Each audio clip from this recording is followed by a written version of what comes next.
जय Hind. Bajrangi study point में आप सभी का स्वागत है। साथियों, क्या आपको पता है कि दुनिया में कुल कितने देश हैं? अगर एग्जैक्ट नंबर की बात करें तो क्या आपको पता है कि कितने नंबर में देश हैं? और दूसरी बात करेंगे कि किसी देश को मान्यता देता कौन है। यानी क्या अगर हम लोग कल चाहें कि हम लोग खुद अपना देश डिक्लेयर कर दें तो क्या ऐसा हो सकता है? यानी किसी भी देश को मान्यता देता कौन है आखिर? और सबसे इंपॉर्टेंट बात, इंडिया को किसने देश माना है, या जितने देश हैं उन देशों को देश माना किसने है। और सबसे लास्ट बात करेंगे, किस महाद्वीप में कितने देश हैं। तो ये सेशन आपके लिए बहुत मजेदार होने वाला है, क्योंकि ये वर्ल्ड ज्योग्राफी का बहुत ही बेहतरीन कॉन्सेप्ट है जो कि यहाँ पर मैं आपके साथ डिस्कस करने वाला हूँ। आपने हमारे 2 वीडियोस पर बहुत प्यार दिया है, जिसमें यूएसए और अमेरिका में क्या अंतर है उसको लगभग 75,000 लोगों से ज्यादा लोग ने देख चुके हैं। और दूसरा वीडियो था इंग्लैंड, ब्रिटेन और यूके में क्या अंतर है, उसको भी लगभग 5,000 लोगों ने देख लिया है। तो उसी तर्ज पर वर्ल्ड ज्योग्राफी का एक और कॉन्सेप्ट आप लोगों के सामने आज मैं डिस्कस करने जा रहा हूं। और पूरा वीडियो देखने के बाद आपको बिल्कुल क्लियर हो जाएगा कि कितने देश हैं, देशों को मान्यता कौन देता है। चलिए स्टार्ट करते हैं वीडियो को। आप ये ग्लोब देख सकते हैं, इसमें कॉन्टिनेंट वाइज टेरिटरीज को दिखाया गया है। और हमारे दुनिया में 7 कॉन्टिनेंट हैं, जिसमें एशिया है, दूसरा नॉर्थ अमेरिका है, तीसरा साउथ अमेरिका है, चौथा यूरोप है, पांचवा अफ्रीका है, छठा ऑस्ट्रेलिया है और सातवां लास्ट में ओशनिया है। तो ऐसे अंटार्कटिका है। तो ऐसे 7 कॉन्टिनेंट हैं हमारे पास। और जितने देश आप सुनते हैं वो सभी इन्हीं कॉन्टिनेंट्स में ही आते हैं। अंटार्कटिका एक ऐसा कॉन्टिनेंट है जहां पर एक भी देश नहीं है। तो अंटार्कटिका है क्यों? अंटार्कटिका में सिर्फ रिसर्च स्टेशन बनाए जाते हैं, वहां पर किसी देश को भी मान्यता नहीं मिली है, क्योंकि वहां पर हमेशा बर्फ रहती है, हमेशा ठंड रहती है। तो इन्हीं कॉन्टिनेंट्स की हम बात करेंगे, किस कॉन्टिनेंट में कितने देश हैं। चलिए आगे बात कर लें। सबसे पहले ये बात करेंगे देशों को मान्यता देता कौन है। तो वर्ल्ड में एक ऑर्गेनाइजेशन है यूनाइटेड नेशन नाम की। यूनाइटेड नेशन का मतलब होता है संयुक्त राष्ट्र, और संयुक्त राष्ट्र ही किसी देश को मान्यता देता है। संयुक्त राष्ट्र में कौन होता है? संयुक्त राष्ट्र में वे सभी देश होते हैं जो अब तक देश का दर्जा प्राप्त कर चुके होते हैं।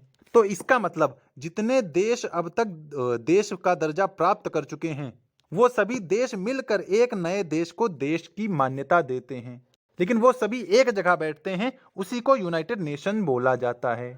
तो पहली बात, तो किसी देश को मान्यता कौन देगा? United Nations. और यूनाइटेड नेशन में ही दुनिया के सभी देश होते हैं। आप यहाँ पर ये फ्लैग देख सकते हैं, यूनाइटेड नेशन में सभी देशों के फ्लैग लगे होते हैं, आप यहाँ पर देख सकते हैं। तो इसका मतलब हमारे इंडिया को मान्यता यूनाइटेड नेशंस ने ही दी है। और इसका मतलब ये हुआ कि अगर हमें किसी देश को देश डिक्लेयर कराना है तो यूनाइटेड नेशन की सहमति होनी चाहिए। ऐसे तो कल कोई भी चला जाए और अपना देश बना ले। देश बनाने से नहीं मतलब होता है, देश को पहचान मिलने से मतलब होता है। चलिए आगे बात कर लें, किसमें कितने देश हैं और इस समय कितने देश हैं। देखिए, मैं यहाँ पर आपको गूगल का अभी का स्क्रीनशॉट लेटेस्ट डेटा दिखा रहा हूँ कि कुल मान्यता प्राप्त देश हैं 195।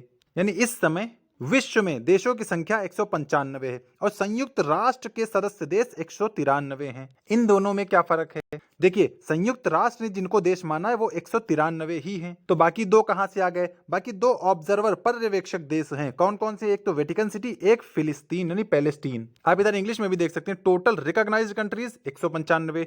यूएन मेंबर स्टेट यानी यूएन के मेंबर ही असल में स्टेट या कंट्री मानी जाती है, तो वो 193। और ऑब्जर्वर कंट्रीज 2 हैं, वेटिकन सिटी और पैलेस्टीन। यानी इन दोनों को भी आगे पार्शली या फुल देश का दर्जा मिल जाएगा। अभी ये ऑब्जर्वर में रखे गए हैं। तो हमारे इंडिया को भी मान्यता यूएन ने ही दी है, इसीलिए हमारा देश भी एक देश माना जाता है। अब चलिए आगे बात करेंगे, किस कॉन्टिनेंट में कितने देश हैं। तो देखिए, एरिया वाइज सबसे बड़ा जो कॉन्टिनेंट है वो एशिया है। इसमें टोटल 48 देश हैं, 48 देश हैं एशिया में। दूसरा सबसे बड़ा कॉन्टिनेंट अफ्रीका है, लेकिन इसमें देशों की संख्या सबसे ज्यादा है। इसमें जो टोटल नंबर ऑफ कंट्रीज है वो 54 है, यानी इसमें 54 देशों को मान्यता मिली है।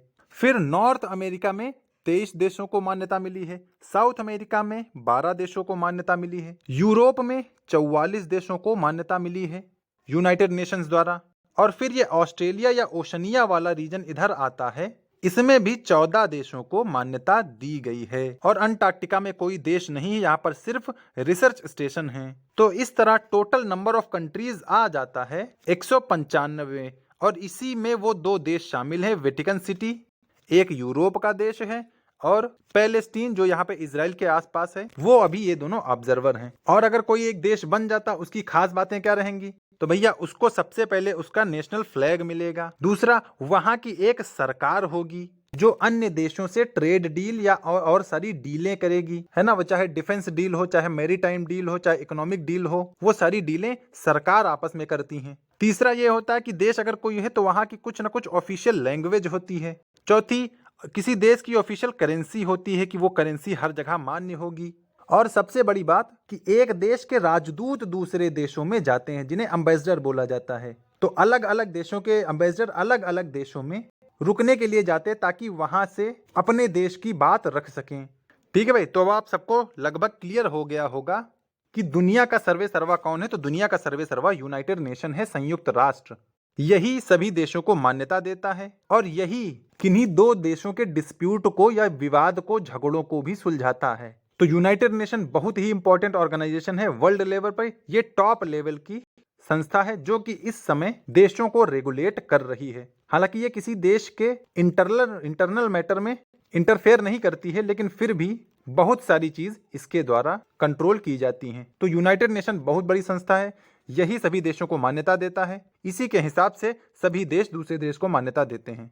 तो अगर कोई देश यूएन में रजिस्टर्ड हो जाता है तो वो अन्य सभी देशों से अपनी संधियां, अपनी ट्रीटियां स्टार्ट कर देता है। तो अब मुझे लगता है आपको सारी चीजें क्लियर हो गई होंगी कि देश कैसे बनते हैं, देशों को मान्यता कौन देता है, किस कॉन्टिनेंट में कितने देश हैं। ये सारी चीजें अब आपको क्लियर हो गई होंगी। तो अगर चीजें अच्छी लगी हों तो वीडियो को लाइक कर दीजिए। चैनल पे पहली बार है तो सब्सक्राइब जरूर कर लीजिए, क्योंकि ज्योग्राफी के ऐसे ही कॉन्सेप्ट मैं आपके साथ आने वाले वीडियोज में डिस्कस करने वाला हूँ। और अगर आपने हमारे वो 2 वीडियो ना देखे हों तो उन वीडियोज को भी देख लीजिएगा। और चलते चलते मैं आपसे एक क्वेश्चन पूछ रहा हूं, इक्वाडोर जो देश है वो किस कॉन्टिनेंट का है? एक बार फिर से सुनिए, किस कॉन्टिनेंट में इक्वाडोर नाम का देश स्थित है? ये आपको कमेंट करके बताना है। तो अपना जवाब हमें कमेंट में बताइएगा, ताकि हमें ये पता चल सके कि आप लोग भी वर्ल्ड ज्योग्राफी से अवगत हैं। तो फिलहाल वीडियो में यही जानकारी थी। उम्मीद है आपके सारी चीजें क्लियर हो गई होंगी और जो हमने थंबनेल में बताया था वो सब कुछ आपको क्रिस्टल क्लियर हो गया होगा। तो मिलेंगे नेक्स्ट किसी बेहतरीन कॉन्सेप्ट के साथ। तब तक के लिए सभी को जय हिंद।